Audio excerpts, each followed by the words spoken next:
Hey, let's turn our medicine box మన మందుల డబ్బాను మనం తెరుద్దాం. to Proverbs chapter 6, verse 23. సామెతలు 6వ అధ్యాయము 23వ వచనం. So, it's good to be in the house of God. దేవుని భవనంలో మందిరంలో ఉండడము ఎంతగానో సంతోషంగా ఉంది. And when we are in the house of God, we are corrected. ఎప్పుడైతే మనం దేవుడి మందిరంలో ఉంటామో మనము సరిదిద్దబడతామో సరిచేయబడతామో. And God deals with our flesh. దేవుడు మన ఒక శరీరాన్ని సరి చేస్తూ ఉంటాడు, అంటే దానిలో ఉన్న మురికిని తీసివేస్తూ ఉంటాడు. Brother Sudhakar shot many arrows to our flesh. ఇప్పుడు మన శరీరం వైపు ఎంతగానో బాణాలు సుధాకరణ విసిరినట్టుగా So చూస్తున్నాం. we need that. We need the correction when we come to the church. ఎప్పుడైతే సంఘానికి మనం వస్తూ ఉంటామో మనము సరి చేయబడే అవసరత మనకుంది. We need to learn what God is speaking to us. దేవుడు మనతో ఏం మాట్లాడుతున్నారో అది మనం నేర్చుకోవాలి. Sometimes when we are away from the church, then Satan can play on our minds. ఎప్పుడైతే సంఘం నుండి మనం దూరంగా ఉంటున్నామో అప్పుడు సాతాను మన ఆలోచనల మీద పనిచేస్తూ ఉంటాడు. And we don't know how to live. అప్పుడు ఎలా జీవించాలో మనకు తెలియదు. So thank God that we can come and pray that we can continue also. ఇక్కడ మనము రావడానికి దొరికిన అవకాశాన్ని బట్టి దేవుడికి వందనాలు. అదే విధంగా కొనసాగాలని మీరు ప్రార్థించండి. Okay, so Proverbs chapter 6 verse 23. సామెతలు 6వ అధ్యాయము 23వ వచనము. Bible is our medicine box. We get many vitamins from this. దేవుని ఒక వాక్యము మనకు ఒక మందుల డబ్బాతో సమానము. ఎంతగానో ఆరోగ్యాన్ని దీంట్లో నుండి మనం పొందుకుంటూ ఉంటాము. So today we'll get some vitamin D, which is doctrine. ఈ రోజు విటమిన్ డి అంటే సిద్ధాంతాన్ని మనం నేర్చుకుందాం.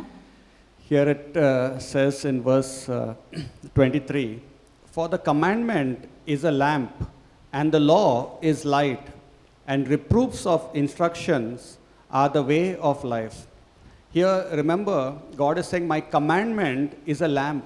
ఇక్కడ నా ఒక ఉపదేశము వెలుగుగా ఉన్నదని దేవుడు చెప్తూ ఉన్నారు. And all my law, all what I speak to you, it is light.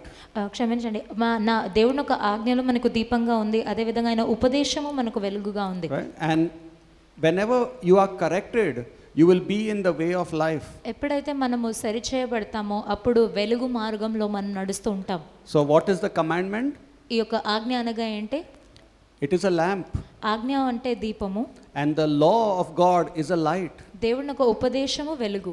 And when somebody corrects you, you will be in the right path. ఎప్పుడైతే మనల్ని ఎవరైనా సరిచేస్తూ ఉంటారో అప్పుడు మనము సరైన మార్గంలో నడుచుకోవచ్చు. Remember that and turn to Isaiah chapter 1. యెషయా గ్రంథము 1వ అధ్యాయము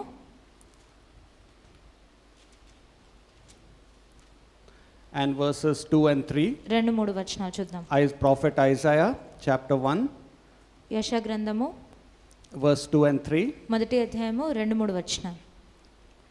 It says, hear, O heavens, and give ear, O earth, for the Lord hath spoken. I have nourished and brought up children, and they have rebelled against me. So God is saying that I made people believers, my children, but they did not obey my commandment. They rebelled against me. విశ్వాసులను నా పిల్లలుగా చేసుకున్నప్పటికీ నా మీద వరకు తిరుగుబాటు చేశారని దేవుడు చెప్తున్నారు. And verse 3. 3వ వచనం. The ox knoweth his owner, and the ass his master's crib, but Israel doth not know, my people doth not consider. So he's saying the animals obey their owners, but my people don't obey their owner, their heavenly owner. ఇక్కడ దేవుడు ఏం చెప్తున్నారంటే జంతువులు కూడా వాళ్ళ యజమానుల మాట విని తెలుసుకుంటారు, కానీ నా ప్రజలు మాత్రము పరలోకమందున్న యజమానుడు అంటే నా మాటలు వినట్లేదు. And today we'll learn about divine directives. ఈ రోజు దైవికమైన మార్గదర్శనాన్ని మనం నేర్చుకుందాం. God is the director of our life who gives us instructions for safety and prosperity. మనము క్షేమంగా ఉండాలని, అలాగే వర్ధిల్లాలని, అభివృద్ధి చెందాలని దేవుడు మన మార్గదర్శకుడుగా ఉంటూ ఉంటారు. There will be physical, there will be natural, logistical, and also spiritual prosperity when we obey the directives of God. ఎప్పుడైతే దేవుడు చూపిస్తున్న మార్గంలో మనం నడుచుకుంటూ ఉంటామో అప్పుడు మనం చూసినట్లయితే మనం శారీరకంగాను, అదే వస్తుపరంగాను, ఆత్మీయంగాను ఎన్నో అభివృద్ధిని మనం చూస్తూ ఉంటాము. Obedience to God's commandments bring pleasure to God. దేవుడిని ఒక మాటకు ఆజ్ఞలకు విధేయత చూపుట అనేటువంటిది దేవుడిని ఎంతగానో సంతోషపరుస్తూ ఉంటుంది. And when you bring pleasure to God, God will give you a return gift. ఎప్పుడైతే దేవుడిని మనం సంతోషపరుస్తూ ఉంటామో తిరిగి మనకు ఒక బహుమానాన్ని దేవుడు ఇస్తూ ఉంటారు. He will prosper you in many ways. ఎన్నో ఎన్నో మార్గాల్లో మనల్ని వర్ధిల్లేటట్టు చేస్తూ ఉంటారు. Because you're obeying Him. ఎందుకంటే మనము ఆయన ఆజ్ఞలకు విధేయతను చూపిస్తున్నాము. In this lockdown period, the nation has made many directives. ఈ యొక్క లాక్డౌన్ సమయంలో మన దేశము చూసినట్లయితే ఎన్నో మార్గాలు లేకపోతే ఎన్నో నియమాలు చేశాయి. They say stay at home and don't go out unnecessarily. ఇంట్లోనే ఉండండి, అనవసరంగా బయటికి తిరగొద్దు అని చెప్పారు. And we obey that. అది మనము దానికి విధేయత చూపించాలి. They say we have to wear face mask. We obey that. మాస్కులు వేసుకోవాలని చెప్తే ఆ మాట కూడా మనం పాటించాము. They say you have to sanitize your hands. We obey that. నీ చేతులకు శానిటైజర్లు రాసుకోవాలంటే అది కూడా మనం చేసాం. They say don't go out after 9 o'clock curfew period. We obey that. Curfew ఉన్న సమయంలో బయటికి వెళ్ళొద్దని చెప్తే ఆ మాట కూడా మనం విన్నాము. They say don't shake hands with people, don't touch people unnecessarily. We obey it. అనవసరంగా ప్రజలను తాకకండి, చేతులు కలపకండి అని చెప్పినప్పుడు కూడా మనం ఆ మాటలు విన్నాము. And we are so mindful of obeying the directives of man. అంటే ఒక నరుడు చెప్పే ఆజ్ఞలు పాటించడంలో మనం ఎంతగానో ప్రత్యేకతను ఇస్తూ దాన్ని పాటిస్తూ ఉంటాం. But are we mindful of obeying the divine directives of God? కానీ దేవుడు మనకు చూపించే మార్గాలు, దేవుడు మనకిచ్చే ఆ ఒక ఆజ్ఞలను మనము దానికి విధేయత చూపిస్తున్నామా? God's directives are very important for your heart and for your house. దేవుడు నడిపించే మార్గాలు చూపించే ఆ ఒక దర్శనం అనేటువంటిది మన హృదయానికి ఇంటికి చాలా అవసరము. God says in Isaiah chapter 1, I have raised up children, but they have rebelled against me. ఇక్కడ యెషయా గ్రంథం 1వ అధ్యాయం 2వ వచనంలో నేను పిల్లలను పెంచి వాళ్ళని పెద్ద చేశానని దేవుడు చెప్తున్నారు. How sad it is when you have loved your children so much, your friend, your relative, and they hurt you. ఎప్పుడైతే పిల్లల్ని కానీ లేకపోతే మన స్నేహితులను కానీ మన బంధువులని కానీ మనం అధికముగా ప్రేమించి వాళ్ళు మనల్ని తిరిగి గాయపరిచినప్పుడు మనకి ఎలా ఉంటుంది? You did everything for your loved ones, but in return they give a return gift of grieving you. మనకు అంటే వాళ్ళకి ఏదైతే అవసరం ఉంటుందో అన్నీ కూడా మనం ప్రయత్నాలు అన్నీ చేసినప్పటికీ కూడా తిరిగి వాళ్ళు మనకి ఇచ్చే బహుమానం అంటే అదేంటంటే గాయపరుస్తూ ఉంటారు. And one reason why people hurt us is because we have hurt God. ఎందుకు ప్రజలు మనల్ని గాయపరుస్తూ ఉంటారంటే మనము దేవుడిని గాయపరిచాము కనుక. God allows people to hurt us to show us that we have hurt God. దేవుడు ప్రజల ద్వారా ప్రజలు మనల్ని గాయపరచడానికి దాన్ని అనుమతిస్తుంటారు. ఎందుకంటే మనం తెలుసుకోవాలి మనం ఏ విధంగా దేవుడిని మనం గాయపరిచి ఉన్నాం. God says here in Isaiah, my children don't like my directives, they like man's directives. ఇక్కడ యెషయా గ్రంథంలో దేవుడు ఏం చెప్తున్నానంటే నేను చూపించే మార్గాలు నా పిల్లలకు ఇష్టం లేదు కానీ నరుడు చూపించే మార్గం వాళ్ళకి ఎంతగానో They do not consider what I am telling them. నేను చెప్పే వాటి గురించి వాళ్ళు ఆలోచించరు. God says animals like ox and donkeys, they love their owners, but my people don't love me. ఇక్కడ గాడిద, ఎద్దు అటువంటి జంతువులు కూడా తన ఒక యజమానుని ప్రేమిస్తూ ఉంటాయి కానీ నా పిల్లలు నన్ను ప్రేమించారని చెప్తున్నారు. How sad it is and how grieved God is feeling. దేవుడు ఎంతగానో దుఃఖిస్తూ ఉన్నాడు, ఆయన నిరాశపడుతూ ఉన్నారు. God says, I gave you so much time during lockdown also, but you never spent quality time with me. ఈ యొక్క లాక్డౌన్ సమయంలో కూడా నేను నీకు ఎంతగానో సమయాన్ని ఇచ్చి ఉన్నాను కానీ నువ్వు నాతో శ్రేష్టమైన సమయాన్ని గడపలేదు. You downloaded movies from Netflix, you downloaded games from the internet, and you enjoyed that more than enjoying with me. సినిమాలు లేకపోతే ఆ ఆటలు డౌన్లోడ్ చేసుకొని దాన్ని ఆనందించావు కానీ నాతో సమయాన్ని గడుపుట నువ్వు ఎప్పుడు ఆనందించలేదు. You were busy talking and chatting with your friends during this free time, but you never spent quality time with me. ఈ ఉచితమైన సమయంలో నీ యొక్క స్నేహితులతో బంధువులతో మాట్లాడుతూ సమయాన్ని గడిపావు కానీ నాతో ఎప్పుడు కూడా నువ్వు సమయం గడపలేదు. The worst mistake we can do is to hurt someone who loves us unconditionally. అన్నిటికంటే ఘోరమైన పొరపాటు మనం ఏం చేస్తుంటామంటే ఎవరైతే మనల్ని అధికముగా ప్రేమిస్తూ ఉన్నారో వాళ్ళని మనం తిరిగి గాయపరుస్తూ ఉంటాం. Many believers say, I don't have time to be with God, but when God gave us time, we don't obey him. ఎంతో మంది విశ్వాసులు ఏం చెప్తున్నారంటే దేవుడితో సమయాన్ని గడపడానికి నా దగ్గర సమయం లేదని అంటారు కానీ దేవుడు సమయం ఇచ్చినప్పుడు వాళ్ళ సమయాన్ని గడపరు. We are so careful to obey man's directives very precisely.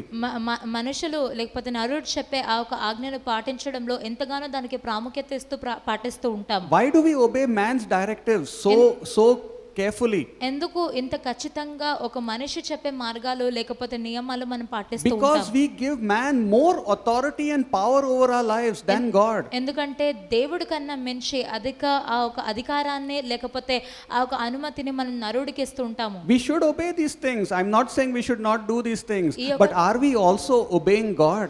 ఈ యొక్క నియమాలు పాటించడంలో తప్పేం లేదు, దాన్ని పాటించకూడదని నేను చెప్పట్లేదు, కానీ దేవుడి మాటకు ఇదే విధంగా మనం విధేయత We చూపిస్తున్నాము. will only obey someone who we think is an authority and power over us. ఎవరైతే మన జీవితంలో అధికారము శక్తి కలిగి ఉన్నారో వారి ఆజ్ఞను మాత్రమే మనం పాటిస్తూ ఉంటాం. God has our breath in his hand. He can take it anytime. మన ఒక శ్వాస ఊపిరి దేవుడి హస్తంలో ఉంది, ఆయన ఎప్పుడైతే అనుకుంటారో అప్పుడు దాన్ని తీసివేయొచ్చు. Many people have lost their jobs.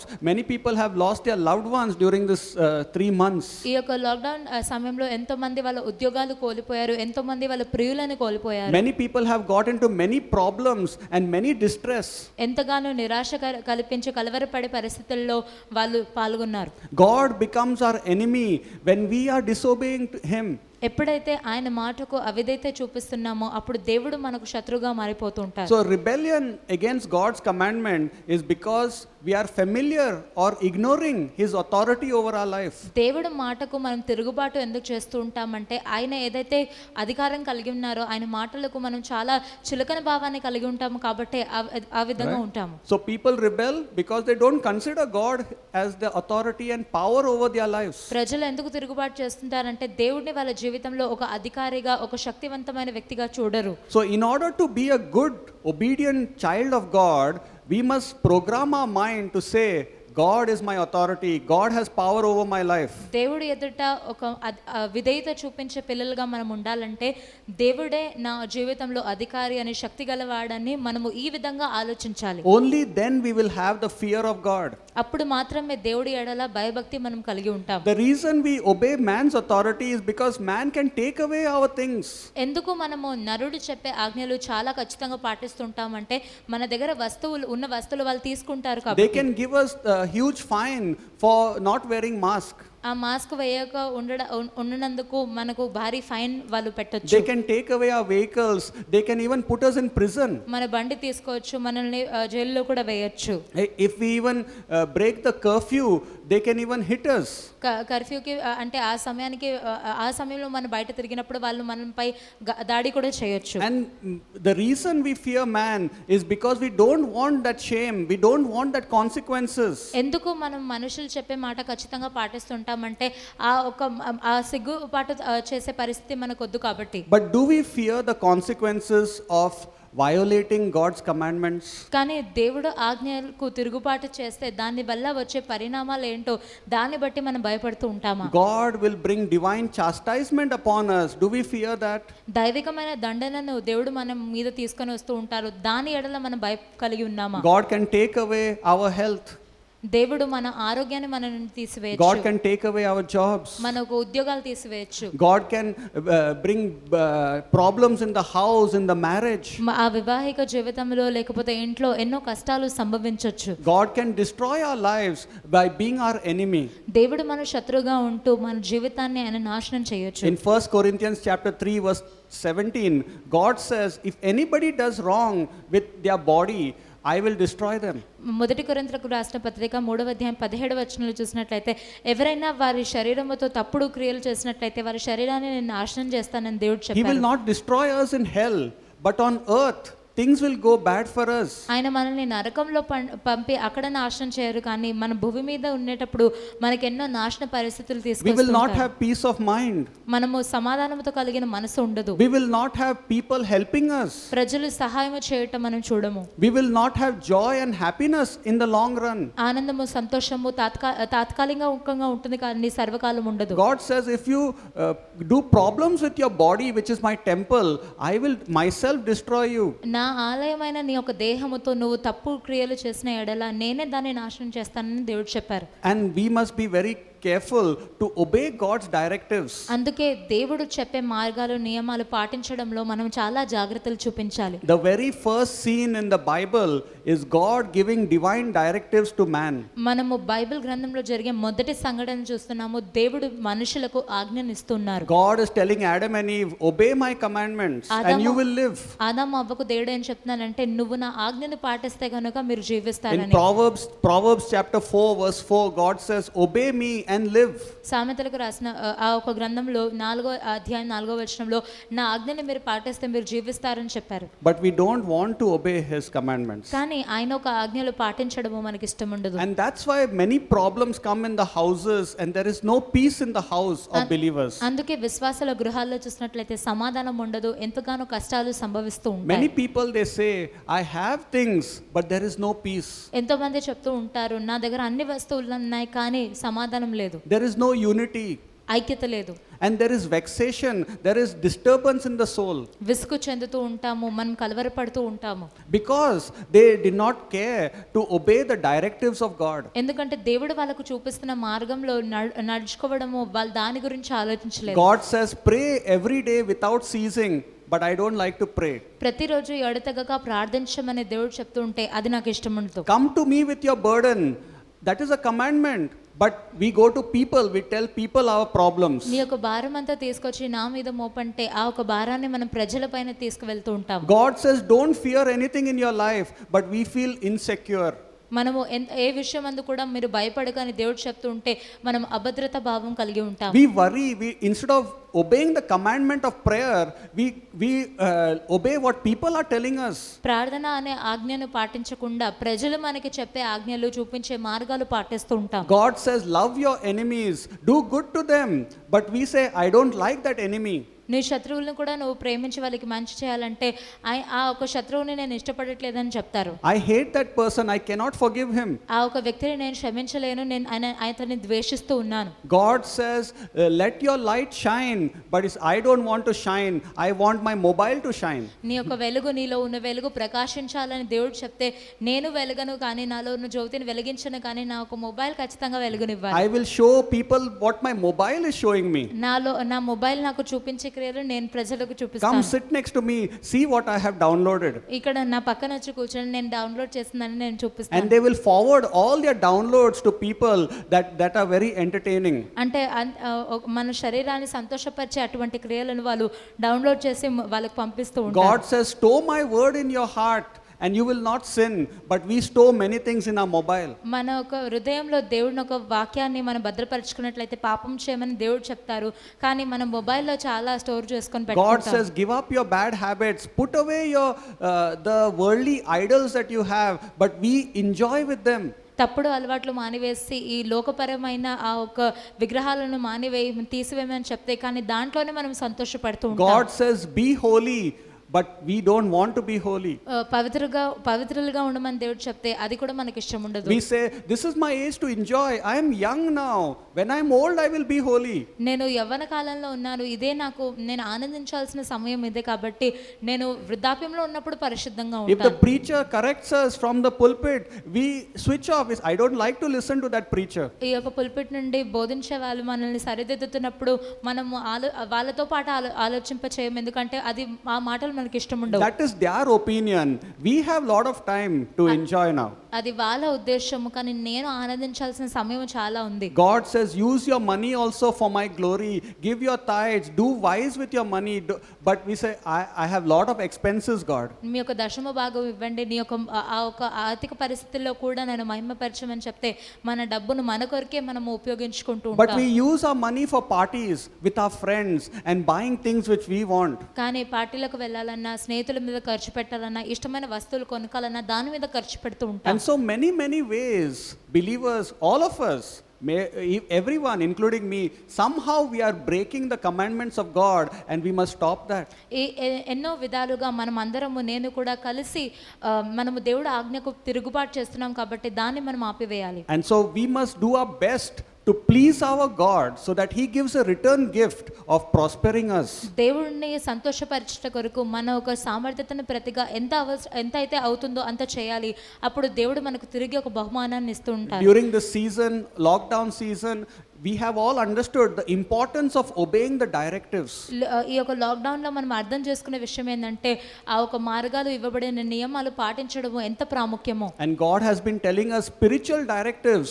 Many times He's been preaching to us. అదే విధంగా ఆత్మీయ విషయంలో మార్గదర్శనాన్ని మార్గాలను దేవుడు ఎప్పటి నుండో మనకు చెప్తూ ఉన్నారు. Obey me, it will go well for you in the land. నువ్వు నా ఎదల విధేయత చూపించినట్లయితే నీ యొక్క సమాజంలో నీకు అన్ని మంచిగా జరుగుతాయి. And so what is important for us, what attitude we should have towards God's directives? దేవుడు మనకు చూపించే మార్గాల ఎదుట లేకపోతే దాని పట్ల మనం ఎటువంటి స్వభావం కలిగి ఉండాలి? Why some people obey, some people do not obey?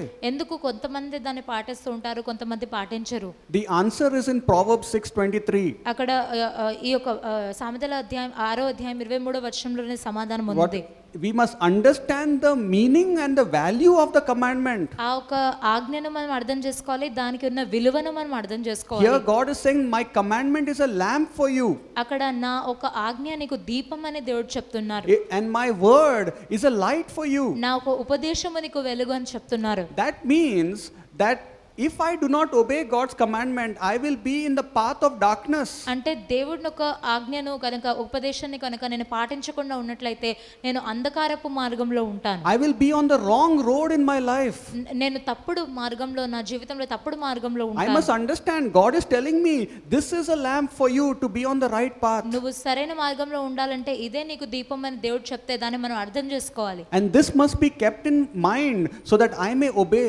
ఇది మన మనసులో మనం పెట్టుకోవాలి, అప్పుడే మనం విధేయత There చూపించగలుగుతాం. is a commandment for pastors, there's commandment for husbands and wives. పాస్టర్లకు, భార్యలకు, భర్తలకు అందరికీ ఆజ్ఞలు ఉన్నాయి. There's commandments for children, for church members, for employees.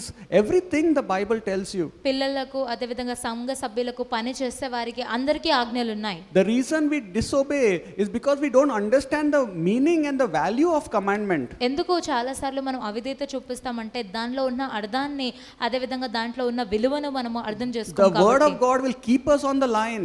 ఎప్పుడు కూడా దేవుని ఒక వాక్యము సరైన మార్గంలో మనల్ని పెడుతూ ఉంటుంది. Otherwise we will go out of the line. లేకపోతే ఆ మార్గాన్ని విడిచి మనం వెళ్ళిపోతూ ఉంటాం. God in His love, He is giving us light. దేవుడు మనల్ని ప్రేమిస్తున్నారు కాబట్టి మనకు ఆ వెలుగునిస్తున్నారు. Because He loves us, He's telling you how to live your life and showing you the light.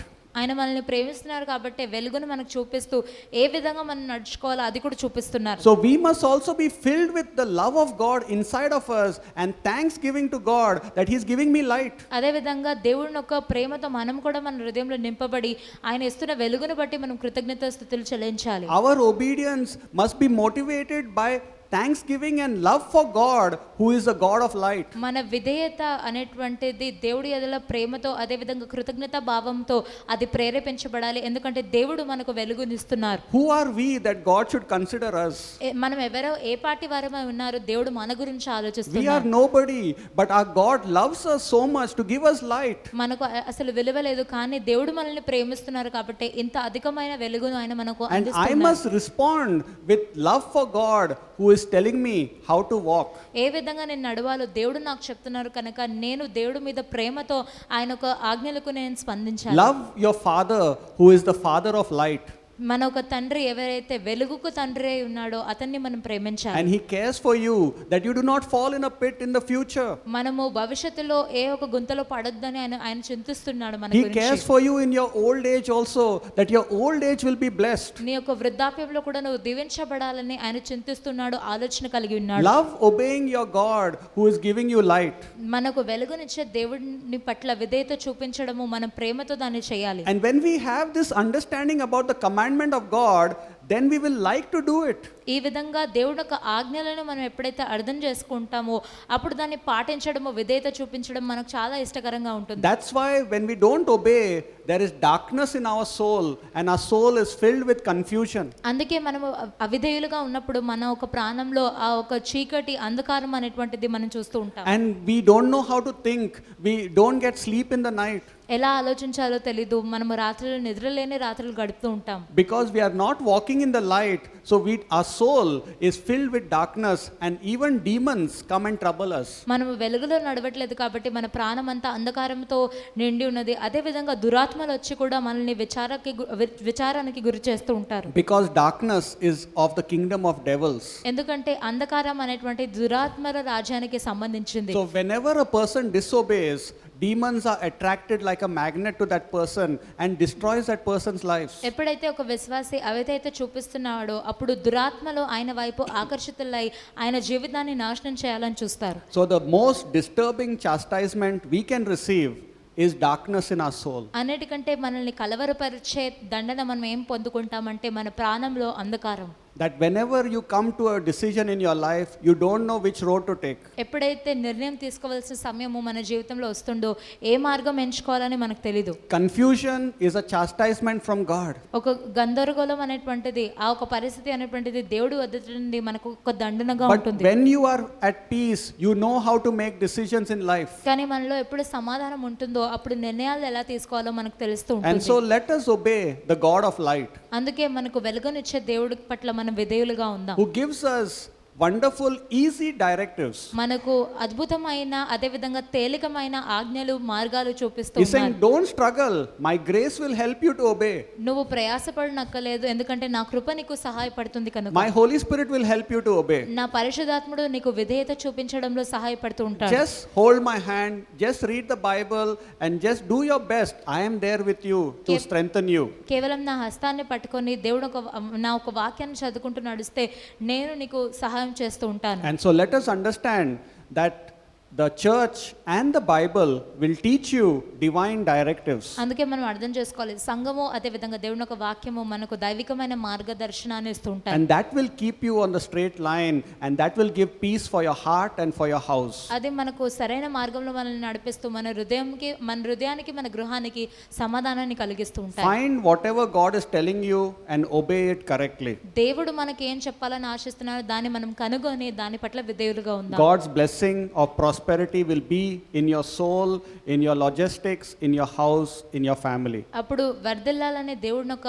ఆశీర్వాదము మన ప్రాణంలో మన వస్తువుల్లో మన శారీరక జీవితంలో అన్నిటిలో ఉంటుంది. The God of peace will be with you. సమాధానకు కర్త అయిన దేవుడు మనతో ఉంటారు. Amen. Amen. Father, we thank you, Lord God, that you're a God who teaches us how to walk. తండ్రి మీరు మాకు ఎలా నడవాలో నేర్పిస్తున్నారు అందుబట్టి మీకు వందనాలు. Thank you for giving us many commandments. మాకు ఇవ్వబడిన ఆజ్ఞలన్నిటిని బట్టి మీకు వందనాలు. Lord, help your people to love obeying your commandments. దేవా నీ యొక్క ఆజ్ఞల పట్ల విధేయత చూపిట మీ యొక్క ప్రజలు ప్రేమించే విధంగా చేయండి. In Jesus' name. యేసుక్రీస్తు నామములో అడుగుచున్నాం తండ్రి. Amen. ఆమేన్.